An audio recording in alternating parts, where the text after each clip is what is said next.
Okay, hello. We are going over today, chapter 30, reading and viewing a play and its elements. This chapter, we jump right into the first play called The Trifles, which contains many elements and drama, and some of these elements are plot and exposition, which the character presents a necessary background. There's also dialogue, which uh, which is the conversation that occurs between the characters. There's also conflict, which is leads to the rising, and then there's the climax or the turning point. Okay. Then we have another element. It's denouement. It has a weird E font thingy on it. I'm probably saying it wrong. Which is the resolution of the conflict that follows the climax. So it's kind of like uh, the one I said before, and a longer play than the one we first read in of this chapter might have subplots, which are secondary stories that involve the characters other than the central figures in the play. And there's also characters and dramatis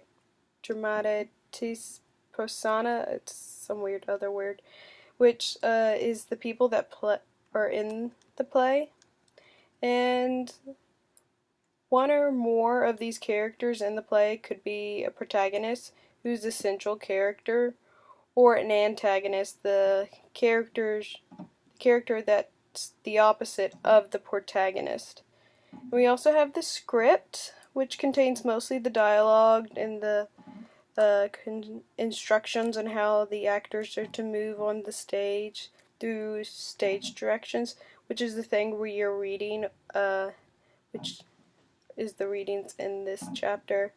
And lastly, there are sets.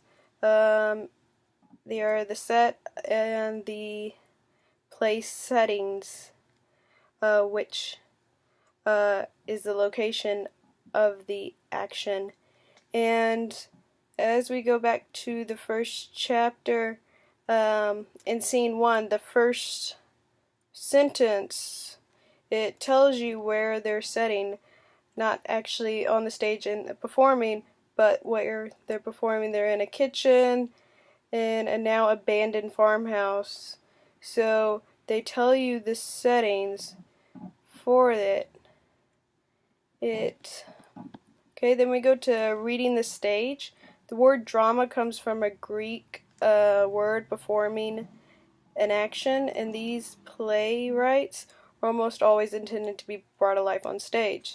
So when you read a play, try to visualize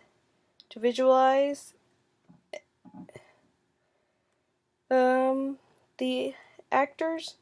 So that means you use your imagination while reading the play in its context of the stage, and almost like you are the actors, director, and the audience. So visualize it from all the angles.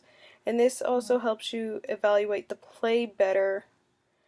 And these dramas occur on a per something stage, which is a raised platform with a missing fourth wall, which the audience watch. And there's also a round in which the audience surrounds the actors, or there's an amphitheater, which the audience looks down on the play. And the two most common dramatic forms are tragedy and comedy. Tragedy is which the characters face a serious and important challenge in the end, and a failure or defeat for the protagonist or hero. And then comedy is which life usually turns out well for the main character, and the primary purpose of the play is to amuse the audience. May it be through from tricks or farces or burlesque, which is like kind of like sexual innuendos the actors make in the play, and comedy of manner, which is making fun of the social elites, and most of the familiar today's is romantic comedy, which is where possibility or maybe lovers find each other after a series of misunderstandings and false starts. So that's pretty much what chapter 30 was about. I hope y'all like it. Bye.